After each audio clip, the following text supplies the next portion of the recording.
We're experiencing record-breaking heat pretty much. It's been the UK's hottest day of the year so May far. temperature records have been obliterated.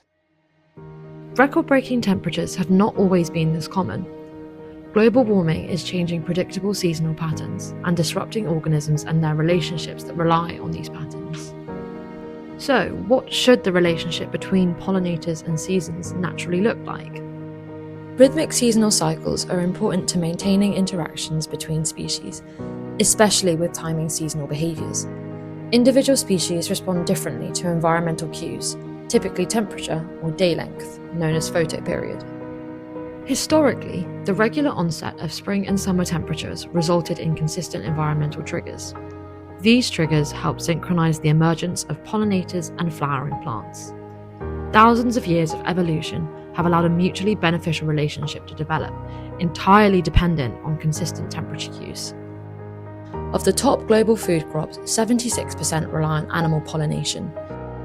In the UK, insect pollination is worth £400 million per year, and replacing this service could cost £1.8 billion annually.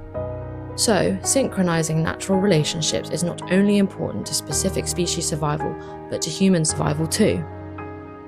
Human-induced climate change is causing the temperature cues that signal spring and summer to arrive earlier. Pollinators are less sensitive to temperature than their flowering counterparts. Global warming has only accelerated over the past decade, intensifying these disruptions. So, in the modern day, pollinator relationships with their flowers can look a bit different.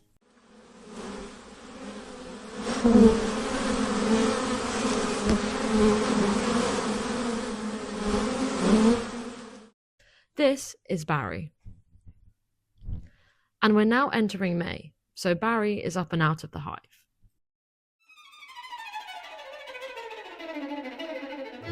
The issue is, the flowers Barry is looking for aren't there. What Barry doesn't know is the flowers this bee is looking for are much more sensitive to temperature than Barry and the hive are. Global warming has caused these flowers to bloom earlier, meaning that they are out of sync with bee pollination. An unsuccessful search later, tired and defeated, Barry returns to the hive. But Barry is persistent and goes out again, and again, and again.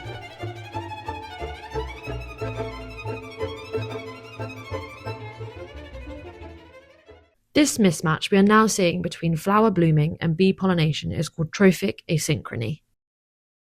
Trophic asynchrony is not just an isolated incident with Barry and the hive.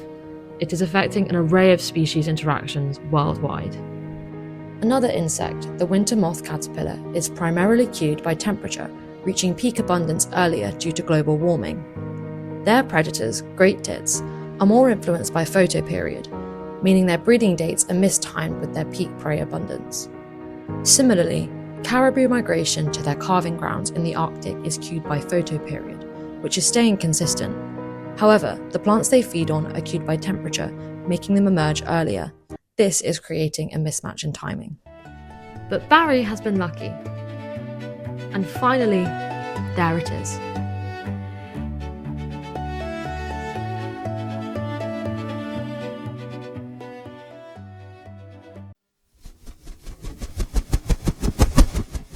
Though this success is short-lived.